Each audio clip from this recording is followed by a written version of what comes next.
So we know going in that this is going to be a season of sort of slowing down, maybe some mental health, sliding into that seasonal depression area. So while there still is a little bit of sunlight out there, now is the time to start planning. What are you going to do in the fall and winter? How can you preserve your mental health? How can you take care of yourself?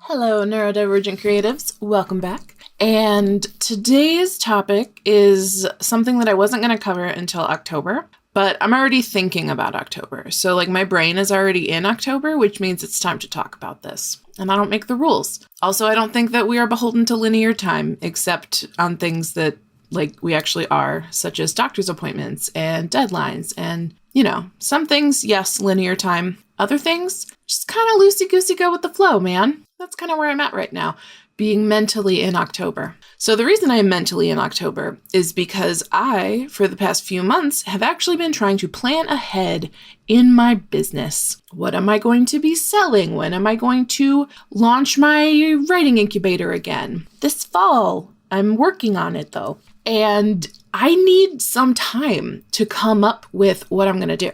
I'm decent at impulsive decisions. There have been times where I'm like, I just had this idea. I'm going to make a thing on my website. I'm going to make a product for it so people can buy it. I'm going to go market it right now. That's with eldest daughter rehab last year. That's sort of how it went. I named it and then I started marketing it and I got 3 people in it. And it was a little baby cohort, but that was the cohort that we had. And I find that I prefer looking ahead a little bit more. What am I going to talk about? I've also really been reframing my concept of what this podcast is for / YouTube show. And a lot of it is me sharing my own neurodivergent creative journey. I want to share stuff with you that is helpful, a helpful tool or thing I learned. We talk about autistic communication a lot, and we have talked about specific autistic processing things like bottom-up processing, black and white thinking, and these are important to talk about. But I was putting a lot of pressure on myself to always be delivering something that was going to be super impactful and informative. And then it turns out that the episodes that you guys like the most are usually the ones where I'm just sort of so here's what's going on in my life. Here's what I'm thinking about lately. Here's what I've been going through. And here's what I learned from it. And I was like, gee, Caitlin, maybe you've been over-engineering this a little bit. So here I am today to talk to you about the fact that I personally am experiencing October on September 22nd. This episode's going to come out on September 26th. Look at me. I'm recording on a Monday. I'm very proud of myself. I've recorded on, I think, 2 Mondays this month. Progress. We love it. And I've also been thinking about changes that I want to make to the Creatives Rebellion over on Patreon. That has been growing. I am revising how I want to show up there. So my first thought was a little weekly sort of Q&A fireside chat type thing. And those alternate days, I do one on Tuesday afternoons and then I do one on Thursday evenings. And it turns out not a ton of people are coming to those. And when they do, we normally just kind of hang out and talk about whatever again. So I'm going to get a little more specific within the Creatives Rebellion over on Patreon. So I want to start planning a monthly workshop. I'm going to teach a monthly workshop and then we'll have a coaching call that doesn't have to be about what we learned in the workshop, but it could be. And also a monthly small business meetup. So anybody who is neurodivergent with a small business, I want us to have a space to come and just talk about the challenges of being a neurodivergent business owner. So not necessarily a business coaching call, but let's just get together and talk about our experiences as entrepreneurs kind of call.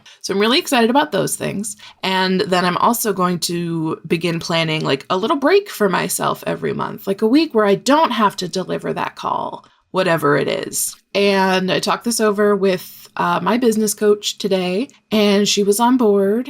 And she's also really proud of me for thinking things through and sitting on them before I announce them. So hooray for me. I'm actually processing, taking time to sit with myself and think, when do I want to make these implementations? Because usually as soon as I decide something's going to happen, I'm well, I owe it to the people in this community to make those changes right now and tell them right now. But guess what? Me and maybe you listening right now, you can like realize that you want to do something and then take a minute and sleep on it and think through the logistics and take some time before you take action. There is a middle ground here though, because I can already see myself going into like a black and white thing where I'm like, okay, so always take time, always sit on something, always, make sure that you've put a bunch of research into it, whatever the thing is, take your time. So that's the all versus the nothing of like, if you can't put in all of that time and energy, then like, don't make the change. / if you want to make the change, you got to just make it right now because you don't have the luxury of the time to think about it. So I'm already seeing a dichotomy forming in my head where it's like, I either don't take the time to process it at all and I make an instantaneous decision and implementation. I did wake up with an idea once at like 4 a.m. about like changing to a sliding scale pricing for a membership I was running. It was actually the Creatives Rebellion back when it was my monthly membership and not a Patreon. And I woke up in the middle of the night and I was like, oh my God, sliding scale. And I journaled about it and I pulled some Oracle cards and like, I just went at 3-4 a.m. whenever I woke up. I had already made the changes to my website and I just felt like I had to take that action right then. So that's a great example of a time when I did make a decision and implement it right away. And I like that. I respect that. There have also been times where I made decisions right away and then I wish later, I was like, I wish I had taken some time. I wish I had sat on that, at least slept on it for one frickin' day so that I could come at it the following day with like fresh eyes, rested brain and body, because sometimes I'm like, no, we got to do it this way right now. And then I can seem a little manic, impulsive. And while that is part of how I make decisions, a lot of the times I get inspiration just in a sudden burst of inspiration. And I'm like, oh shit. Okay, great. Here's my idea. I am not obligated to go make that thing happen right away. I can jot it down. I can take my time. I can wait until I can see my therapist about it. I can wait until I talk to my coach about it. I can run it by my partner or my sister or some very trusted friends. And then, because I contain multitudes, I could also see myself eventually thinking, well, no, I need to run this by that whole checklist of people. I can't make any changes until I talk to my partner and my sister and a trusted friend and my coach and my therapist. That's another black and white dichotomy that is not necessarily true. I can take some time. I can run it by 1 or 2 people if I want, or sometimes I can just make a decision all by myself and then tell people what I did after the fact. All of these are valid options because we are humans existing in a society that has its own set of like rules, I guess, but they're not really rules that make sense to me. And so I get to make up my own rules, right? Like, so in decision making for Caitlins 101,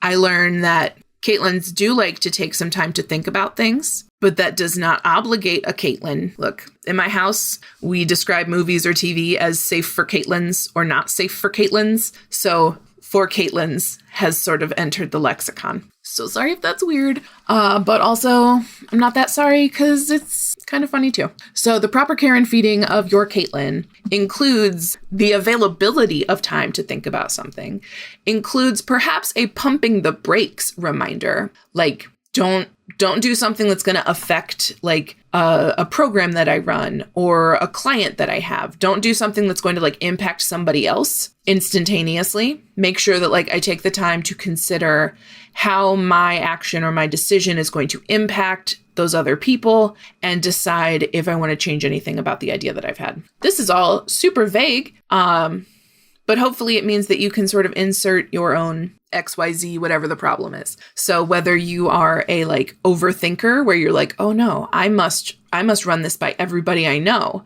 in order to like know that I'm making the right decision versus no, I know it's the right decision in my gut.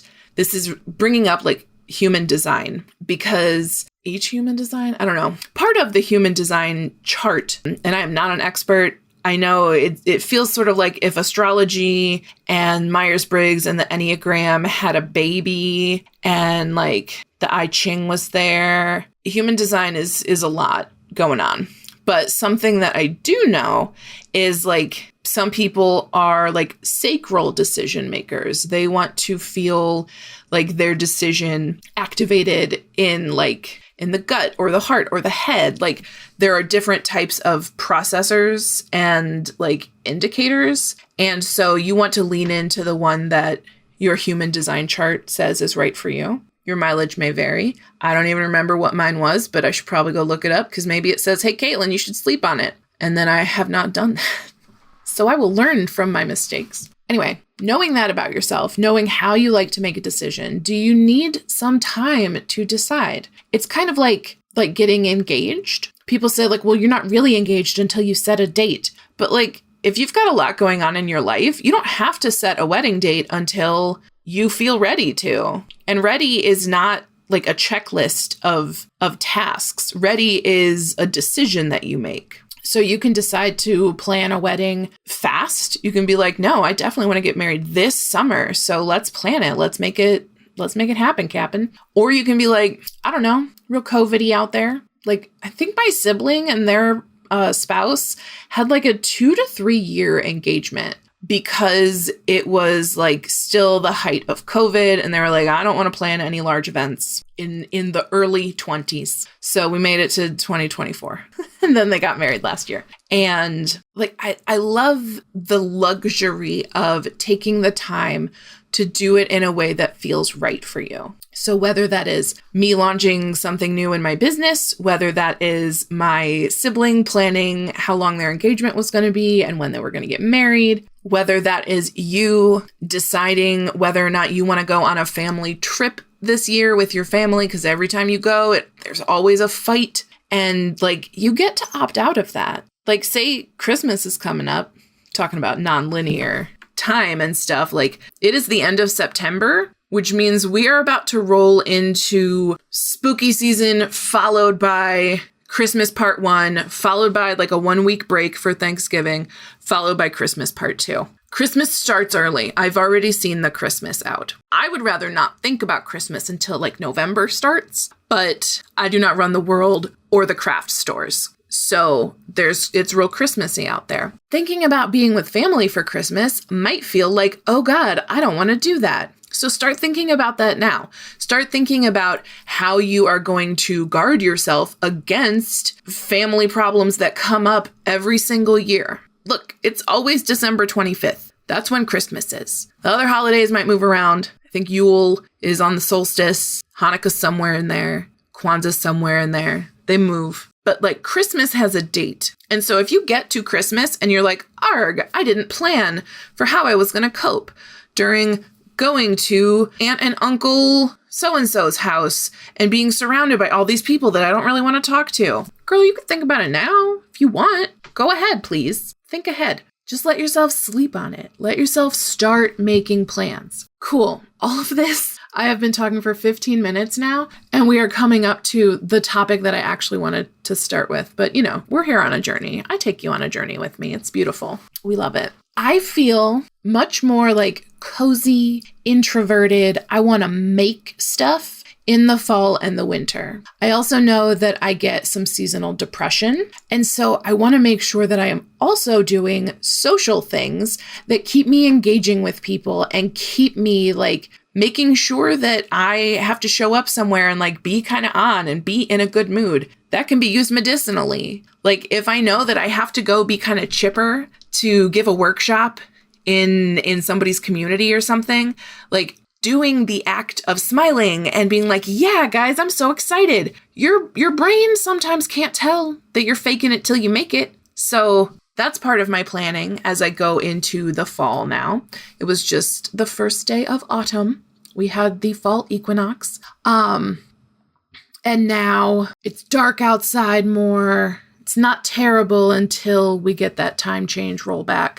I hate daylight saving time. It destroys me. I hate waking up when it's dark. I hate that it is dark all the time. I long to go somewhere in the north where it's just light all the time. But alas, I live in the Midwest. So here I am. And I know that some parts of the winter and fall are going to suck. And I know that some parts of the winter and fall are going to be awesome, such as making soup, such as going on my writing retreat, such as baking pies. My partner last year, every single time that a Marie Callender's pie was on sale, I would stock up to the maximum amount. And my partner was like, I don't eat that many pies. And I was like, you do eat this many pies. So we're going to save $5 per pie because I know you and I know that you go through about an apple pie a week in the winter. Apple pie is his happy food. I love that he likes apple pie. That is so easy to buy and throw in the freezer. And we didn't buy a single one at retail price last year. And I personally am very proud of that. So we know going in that this is going to be a season of sort of slowing down, maybe some mental health, sliding into that seasonal depression area. So now, while there still is a little bit of sunlight out there, now is the time to start planning. What are you going to do in the fall and winter? How can you preserve your mental health? How can you take care of yourself? Maybe you go outside in the mornings right now. Maybe you walk your dog when the weather is beautiful and nice because it's fall. I've been loving the walks lately. It smells like fall. There's crunchy leaves already. I like early fall, not late fall when it's basically just pre-winter. I get 3 or 4 solid weeks of nice, crisp fall. And that's my favorite time of year. So I would like to go out and enjoy it. But then when it starts snowing and being shitty out, what are we going to do? Because I might not necessarily want to go walk around the block. My dog is already no longer a fan of walks since she had both her knees, she got her knees done. She's had surgery on both of her little doggy ACLs. So she's not the biggest fan of going on walks anymore. So we run her around in the house with this toy that she loves so that she's still getting exercise. But are we still getting exercise? I've been setting up a gym in the basement so that in the mornings, because we're getting up earlier now, there's so many little routine changes that are happening. And I'm trying to set myself up so that when we get into the dark fall and the winter season, I am set up to be doing my best. I don't want to get into that winter phase and then be like, oh, right, I was supposed to be doing stuff to prepare. Oh no, the winter is here again.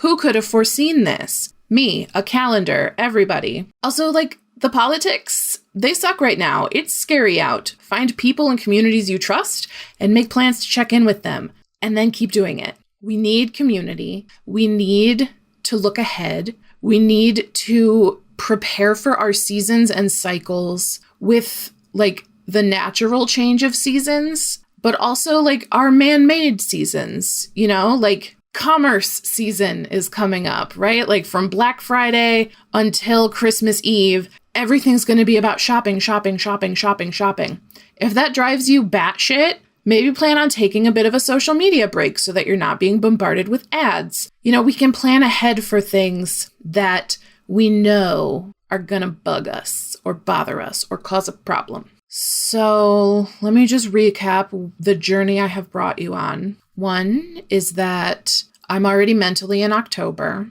and so I'm planning ahead for things that are happening. We talked about looking ahead and knowing your seasons and cycles and making a plan so that you're not surprised when shit happens. Let's stop being surprised that shit happens. We're in a pretty much shit's gonna happen every day right now season of life, at least in the United States. But I'm pretty sure the rest of the world is also dealing with this what fresh hell every single morning. Also, just a shout out to my autistics. I am so sorry about everything that is going on with RFK Jr. and the Department of Health and all this trying to cure autism and end autism and Tylenol causes autism. We are autistic. People have always had neurodivergences.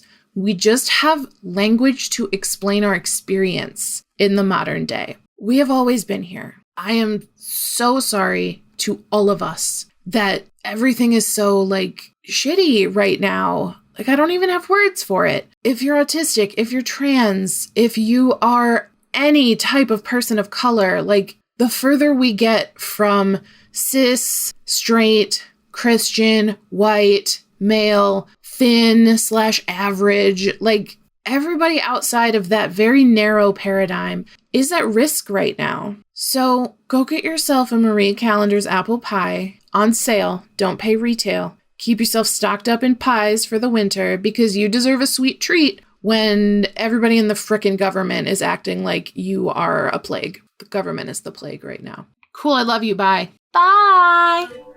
They'll change your approach and tell you a joke to lighten your load and help you along or sing you a song. Do-do-do-do-do. Do-do-do-do. Do-do-do-do-do. Do-do-do-do.